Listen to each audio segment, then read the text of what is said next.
What's going on, guys? Kalamazi here. This evening, I want to talk to you about the current state of Affliction in patch 10.2.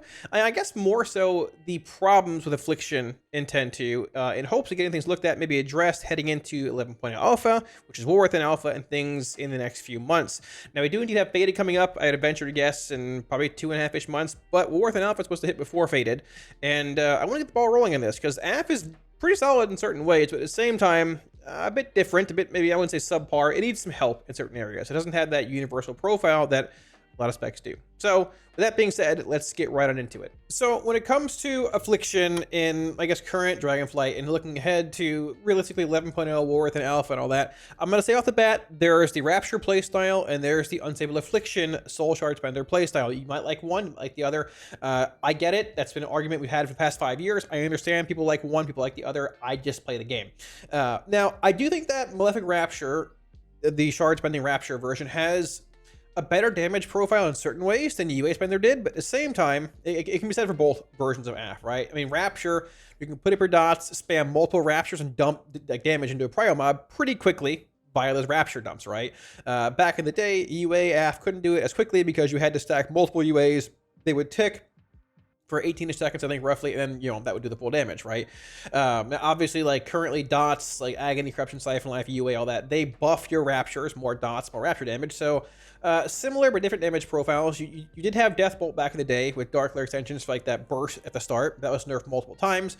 But either way, I mean, if you ask me personally, I would like to see a return to a UA-based Fender Affliction in 11.0, but that also had its own issues. Like I said, there was a lack of burst damage when it came to certain things, target swapping and stuff at times without Soul Swap being in place or optimal.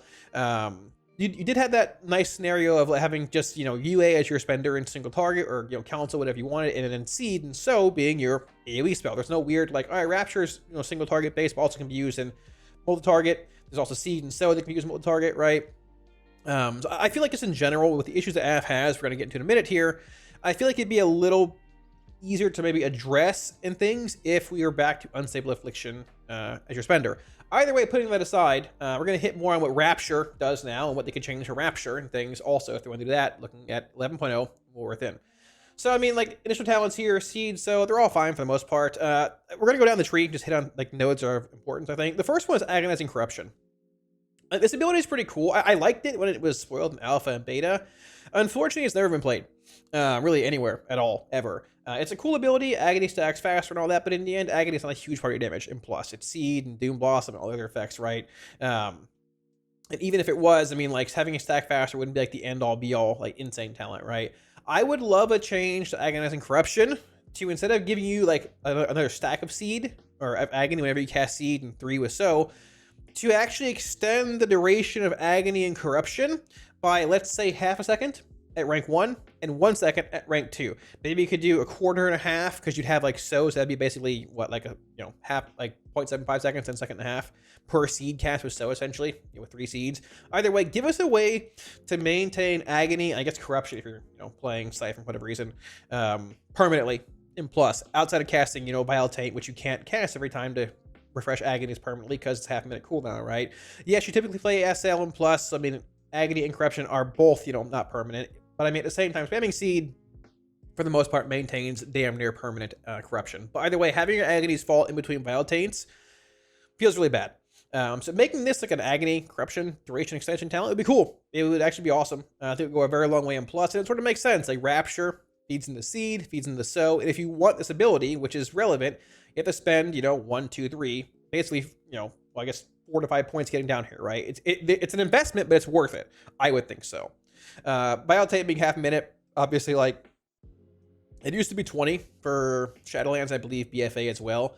If it was in BFA, I don't know, I think it was, but it was changed to half a minute during late, I think, beta. So where you couldn't, like, manually cast Agonies and then cast Vile Taint and have them rolling permanently, like refresh wise, by casting Vile Taint over and over. Shadow Priest has Shadow Crash that refreshes Shadow Word Pain and Vampiric Touch or whatever, basically permanently. I think AF really needs that quality life-wise Mythic Plus. Like, you're already juggling a million dots with Agonies and Time Siphon Lives and Soul Art windows every half a minute and everything else. It just feels it would be a huge quality of life increase. We've talked about it a bunch already in 10.0 feedback, 10.1, 10.15, 10.5, 10.1.5. But, like, This change would help with that, also making it shorter cooldown would. But either way, somehow, being able to maintain those agonies permanently, I think would be a huge quality life increase for AF and Plus, and just any setting where it's, relevant, right? Moving on from there, I mean, so the next thing I want to hit on is Inevitable Demise. We're talking about it a little earlier on stream as well, about like, what elements of Affliction, what does AF have, like, element-wise for funnel damage? I mean, like, multiple targets, you have more agonies rolling, it's a bit more shard gen, all that kind of stuff, which feeds more raptures every once in a while. You sort of can, like, I guess, funnel, like, in a sense, you're playing Dark Harvest and Soul Rot on, like, a prior target and an AoE pack and all that. But for the most part, like, I mean, when I think of AF back in the day when ID first came out in BFA as an Azerite trait, on fights like Shadow of Zul, I think, but the one in Old War or Old Deer, the Krog boss, where you had your sub-rogues and Afflocks dotting up the Krogs and funneling into the boss, right? When you had triple ID in your Azerite gear, you're able to get like 7-8 corruptions rolling and just like keep churning in these ID stacks. Now it's agony based, right? But that was a big amount of funnel damage. You could generate stacks there, funnel into the boss. Unfortunately, ID in its current form, whether it's rank 1 or 2, it's just really undertuned. Even in single target, we don't play it. We play Pandemic Invocation and Soul Swap to save talent points just to get to Withering Bolt, right? PI is good as well. Not incredible, but it's good. But ID is just not very good. It's undertuned healing-wise and damage-wise. Like, playing Grim Feast with it is nice. I mean, it helps, I guess, a little bit, but it's not a damage increase, really, realistically. It needs a buff. I wouldn't mind playing it again in single target. It would lead to more button bloat, but at the same time, like, it's a cool ability. I like it, but we don't even play it in Plus, and we're playing Soul Rot basically everywhere. You play it at times on Council, the Duck Fight, in the new raid, but even then, it's sort of, I guess, a little mediocre, right? I would love to see, like, a damage increase to this, a bit of a modifier increase. I wouldn't even mind seeing a stack increase, honestly, back to 100, the way it used to be in BFA, but it was a cool ability. I liked having it around. I wish it would have some kind of more funnel-esque element for AF, just have it be relevant again. So we really played it only in Vault of the Incarnates for a little while on like Taros and things. Honestly, it felt sort of lackluster, a little mediocre. So, outside of that, I mean, SAC is fine. They're all sort of fine-ish. I wish SAC was the older version of it, but it is what it is. The main issues I think with AF sort of lie, I guess, sort of down here, and the damage profiles these talents bring, right? So, Malefic Affliction, I think it's what it's called. The one where it's stacked 3 times is gone. Xavius' Gambit is here. Creepneth's here, which has been changed in beta to actually making them, not be a loss or anything weird. It's good. I want to hit on first, when we get over here, this is a debate in itself. Haunt into Seize Vitality into Haunted Soul. Love Haunt. Love Haunted Soul. This feels very awkward. It feels like this is your Shadow Burn to Conflagration of Chaos for Affliction, right? But unfortunately, this Shadow Burn, which is like the toll you pay to get to the good ability, costs 2, and this cost 1. Now, I get that, yeah, I mean, it probably is sort of a toll, more or less, but putting 2 points into the ability that gives Haunt a 10% damage increase is really lackluster. It just feels very awkward and really out of place. Haunted Soul is obviously very good. It was played in single target for a while. It's played in council settings, so it is sort of it's a toll to pay to get the Haunted Soul if you want it. But I'd love to see Vitality reworked in some form, some way to maybe make it increase Haunt more, or it just feels awkward. The second part of this, when it heals you, is basically irrelevant, and it just feels really bad spending 2 points getting into Vitality to get the Haunted Soul, right? And in single target builds, I wouldn't mind playing Haunted Soul. This feels more single target based, even though it has AoB elements to it, but the unfortunate part is, like, I want to spend points in, Dark Lair or Visionary or Gluttony or whatever. I don't have points to get down here because I'm paying 2 points for sort of an irrelevant kind of toll in, Seize Vitality, right? Also, I want to hit on Siphon Life too. We're going to backtrack a bit here also. This is more wrapped into this kind of damage profile. So we'll get to that in a minute. Outside of that, I mean, like, Crescendo's fine. It's solid. Feels great with Dread Touch. This is all fine here too. This is buffed. I love the half-minute sync with Soul Rot and Gluttony. It's a good change in 10-2. This is a good change as well. Visionary, I think this feels good. Obviously, I went Grand Warlock design in the Clash tree. Never even play it as AF, but in general, it'd be nice to have. It does feel like, once again, Dark Lair as our cooldown is very lackluster, not very good anymore. I mean, its damage is very, very low in single target and AoE or whatever, unless you're playing Rim Reach, which nobody does anymore. Even with, like, Malevolent Visionary, it's not that good, but it does extend dots. However, it feels sort of how Destro and Demo do, with Destro and Crushing Chaos, or Demo with, pet damage increases and all that, where it's sort of like borrowed power in a sense, cooldown wise. We're like, yeah, our Dark Lair comes out, does some Eye Beam damage, it extends dots. That's where the value lies in a sense, right? Because you get like more raptures in that dot extension window. Dots tick more, like Vile Taint and Soul Rot last longer, all that, but it feels like it's not really my Dark Lair that's doing the damage. Dark Lair itself is a very bad button, raw damage-wise to hit. It's like 2% looking at just Dark Lair IV damage. Does it mean, you know, you have dots lasting longer? Yes, all that. Deathbolt is gone. We don't play Deathbolt anymore, so that's, you know, not as, like, dot extensions don't matter as much. They still matter, yes, but, like, not as much as they matter when he had Deathbolt back in the day, or other effects, right? It sort of feels like Dark Lair and its dot-based extensions are sort of like a era of the past when you had Deathbolt and things that, you know, when you had 5 UAs that would stack, and it was your Sword Spender, extend them all. Then Deathbolt. You've got all these effects rolling even longer. But now with it not being UA-based, it being Rapture-based, it feels like Dark Lair, at least to me personally, is a little lackluster. Wouldn't mind seeing a change to just do more damage. Something else, I'm not really sure.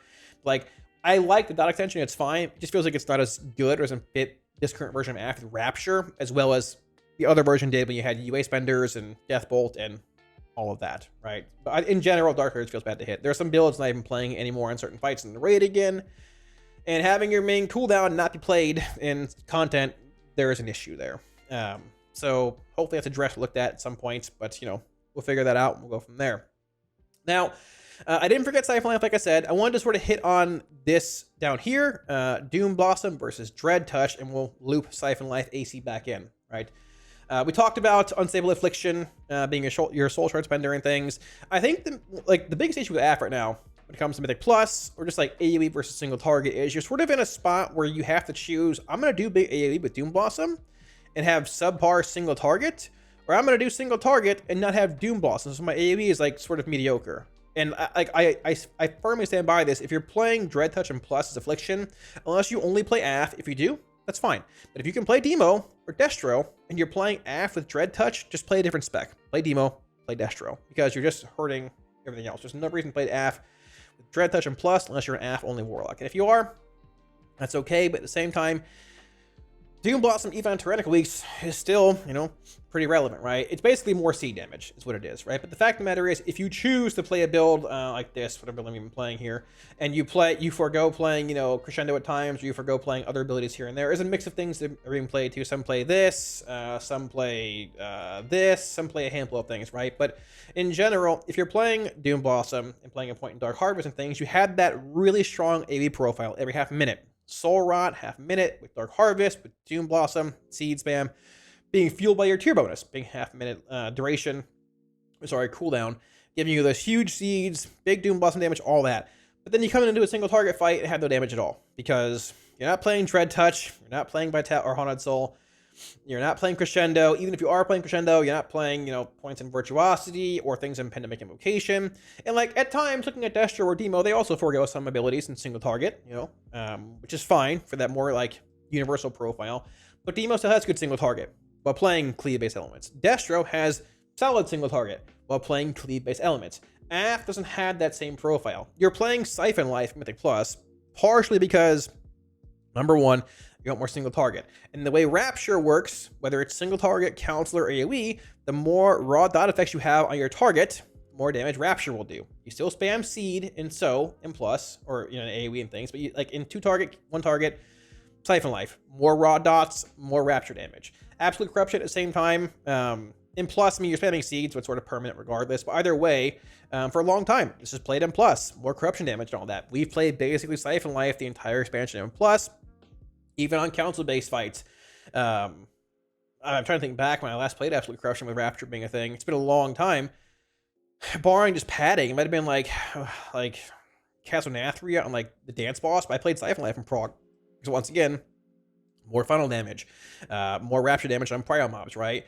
Absolute Corruption's great. It's like an old iconic ability. Permanent Corruption's really good on council fights. But in the end, if you can maintain Siphon Life on 2 targets or 3 targets and have no GCDs available, but if you can maintain it, Rapture does a good bit more damage. And that's the problem, I think, with Rapture-based Aff. You got to find a way to make Siphon Life relevant in single target, but not beating out AC in these 2 target and 3 target settings. Also being played all the time in Plus, right? Even if you're playing it in Plus, like I said, your damage profile is still pretty awkward because you're playing Doom Blossom and everything else, and you have this really good AoE, but not very good single target. If you try to play towards single target, you lose Doom Blossom. So your AoE is mediocre, and your single target is still not as good as Destro or Demo. So you're in an odd spot with Aff where Demo and Destro bring good, well-rounded profiles and Plus, can do good AoE, can do good single target. And Aff can do the best AoE out of all of them playing a build like this, but then you have lackluster single target and prio damage, right? I mean, very briefly, like going back to what I was talking about before, I mean, like, when we had Unstable Affliction, Spender Aff, we had Malefic Grasp. When you channel Drain Soul into a mob, your dots did more damage. Was pretty good, gave you a way to, like, funnel that prio damage into a mob, right? Multiple UAs rolling, Drain Soul, more damage. Dread Touch is sort of like that with Rapture being factored in. You Rapture it, does more damage, but it's not the same thing in a sense, right? Having a UA-based Aff, or even having Grasp back in general, would help with that prio funnel damage, but at the same time, like, is that even possible with Rapture being your spender and the way Aff is currently, you know, structured? At the same time, a good way to change Siphon Life, been hitting on it since Alpha with Dragonflight, I think is to revert or change Siphon Life back to the way that it was back in Wrath and things, where when you do damage with Corruption, you're healed for X amount. In addition, the damage done by your Corruption, Seed of Corruption, and UA is increased by 5%. Increase it by 10, 20, whatever it needs to be. Obviously change these numbers here, probably a bit off for retail standards, but you can make it so, like, it's tuned in a way where your Unstable Affliction and, like, your Siphon Life or whatever do more damage if you have Siphon Life talented. But it's not a button you hit, it's a passive. But it's also outscaled in 2-target or 3-target settings by Absolute Corruption. It solves the issue of button blow with Siphon Life. In general, people don't like playing Siphon Life a whole lot. I don't mind that as much as everybody else, but still it's annoying. Button blow is solved. The Siphon Life versus AC problem is solved in the council fights. Probably solved in Mythic Plus, as long as it's tuned right. And honestly, it'd be a huge quality of life increase for Aff. It'd be massive. Because in its current form, Siphon Life just feels sort of, I mean, awkward, but honestly, just, you know, like, sort of awkward. Now, I will say that I think this is the best version of Malefic Rapture Aff we've had in all of Dragonflight. There are problems, yes, with Siphon Life and profiles and things, but I don't think those problems are necessarily easily addressed. They're more like class changes or talent changes or like large overhaul-based changes, which you might see in 11.0 or within. But you typically don't see Blizzard come in and really ever and change, like, you know, a whole talent row in the middle of a patch. And like a change this big wouldn't even be for like a whole another patch, like an 11.3, which isn't happening, right? Or sorry, 10.3, which is not happening, I don't believe, right? They're typically like larger patches or expansions. So like I have high hopes for these changes to be looked at, these things to be looked at, like maybe Rapture being changed to UA. Me personally, I wouldn't mind that. Agonizing Corruption, Siphon Life AC. I like Doom Blossom and Dread Touch. Well, I like Doom Blossom. I mean, like, there's an issue here, obviously. Seize Fatality, Darkler being a bit lackluster. Just things in general. ID also, but like, you can make multiple versions of Aff that have reach, right? Like, and plus you can play this build. Big AoE, but a bit lacking in single target. You can play the Cleave build with single target, playing Dread Touch and Seed and So, which is a good bit of play in rating on certain fights, like Gnarroot, seeing play on Tindral now as well, right? But overall, you're still in that awkward spot of, all right, well, barring a fight fitting the profile very well for Aff, I can do one thing very well, but not the other thing. Or I can do that thing well, but not this thing. And what I want to do today. I think structurally, it's more just based around larger class changes that could come in maybe 11.0. Maybe it doesn't happen at all. I don't know. We'll see where it goes. I love Aff. I want to play more Aff. But in the end, I mean, we've played Demo in basically every raid since SOD. Pretty much. Some Aff and Destro here and there, but like, yeah. So I wouldn't mind seeing Aff get a little more attention. But overall, once again, to be, you know, realistic, I think is the best version of Rapture Aff we had all expansion. Just, it's not as easy as saying, all right, buff Rapture or buff Seed or buff Siphon Life by X%. It's more of a, I think, general restructuring that may possibly be needed. So thanks for watching, guys. That wraps it up. Hopefully any questions you had about Aff, or I guess concerns, were either addressed or answered in this video. And yeah, I guess that's sort of just my take on Aff's, I guess, problem so far. And when I say problems, I think Aff, this is likely the best version of Affliction we've seen for all of Dragonflight when it comes to Rapture-based Aff. I think the biggest problem, like I said, though, is just the lack of AoE or single target with AoE, and like just that weird hybridization build being, it's good, but like not exceptional in any one thing. Now, it could be a mix of Demonology being pretty good, better than Aff. It could be a mix of Dread Touch being too strong in single target, needing a bit more, I guess, tweaking and tuning in other areas, but hopefully this draws attention to all that, and yeah, I guess we'll see where it goes with War Within. Like always, Week Wars add-ons, links to Twitch and Discord down below if you want them. They're all for free for you guys. At the same time, we're in the video. Like always, a huge shout out to my patrons for all support on Patreon. Thank you a million times, guys. I really appreciate it.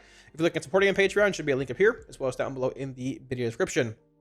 I venture to guess Warcraft's out within a couple months. It's alpha, like I said. And if we look at how Dragonflight's pacing went alpha into beta into release, I think it was mentioned like late fall for Warcraft release, but I wouldn't be surprised at BlizzCon, that is. But I wouldn't be surprised if they pushed it up a bit as long as they can hit those goals. It might have been like the goalpost is far on purpose at BlizzCon, but we might move it up if we have time. I don't know. We'll see. But Dragonflight had a pretty short alpha beta, and I would venture to guess Warcraft does too. But we will see where it goes. A lot of questions getting answered in the next few months. So, all that being said, thanks for watching, guys, and I'll catch you all again soon on stream. Peace.